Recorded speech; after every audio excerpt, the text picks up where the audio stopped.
Hello, my name is Tal Ben Shahar and you're watching Your Quest on Happier TV, where I will be responding to your questions. We have a question today from Lauren, who lives in Atlanta. Tal, I'm 30 years old and from the time I remember myself, I've always felt envy towards other people. I'm envious of people's careers, relationships, looks, you name it. The grass always seems to be greener on the other side. I hate the fact that I experience envy and feel that it's poisoning my life. Help.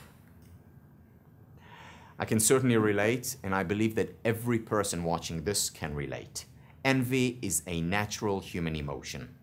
The only two types of people, in fact, who do not experience envy are psychopaths and dead people. It simply means that you're neither a psychopath nor dead, which is a good thing. The difficulty that you're expressing, and I can sense how difficult this is for you, is not a result of your envy, but rather a result of the way you view envy. You see it as something terrible, and hence you see yourself as terrible, and you see it as something avoidable, that other people are somehow above. Neither is true. Envy is not terrible, and no person is exempt from feeling envy.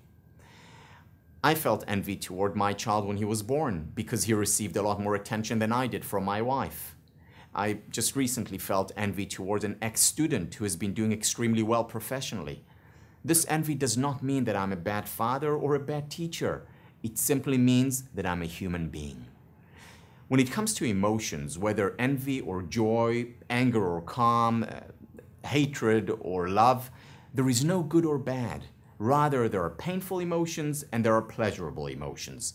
The wrong or right, good or bad labels only relate to behaviors.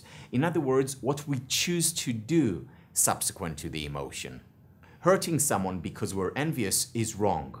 Feeling envy is not. It's not that feeling envy is fun or empowering. However, when you chastise yourself for experiencing this natural emotion, you're adding unnecessary unhappiness to the mix.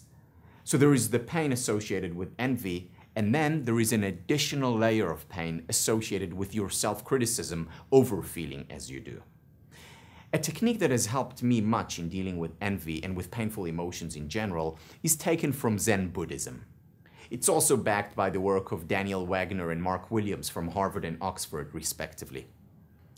Whenever a painful or unwanted emotion arises, the healthy approach is to simply observe it with friendly curiosity.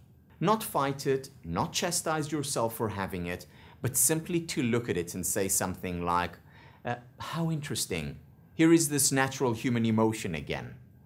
This way, you're not amplifying the unpleasantness of the envy. Moreover, the envy is much more likely to go away, to dissolve soon after. The paradox is that when we accept rather than reject the envy or any other painful emotion for that matter, we're in a better position to act rationally and generously. We acknowledge its existence and then choose what we deem to be the most appropriate action.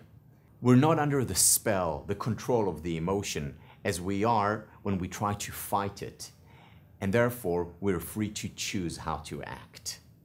I can be envious of my child and still be a wonderful father. I can be envious of my best friend or partner or student and still be generous and kind towards them. Bottom line, Lauren, I sincerely hope that you continue to experience envy for many more years to come. And more than that, I hope you begin to accept envy as a natural human emotion so that you can continue to be sensitive and generous towards others. And first and foremost, towards yourself. Thank you for your question, and thank you all for watching Happier TV. Take good care of yourself.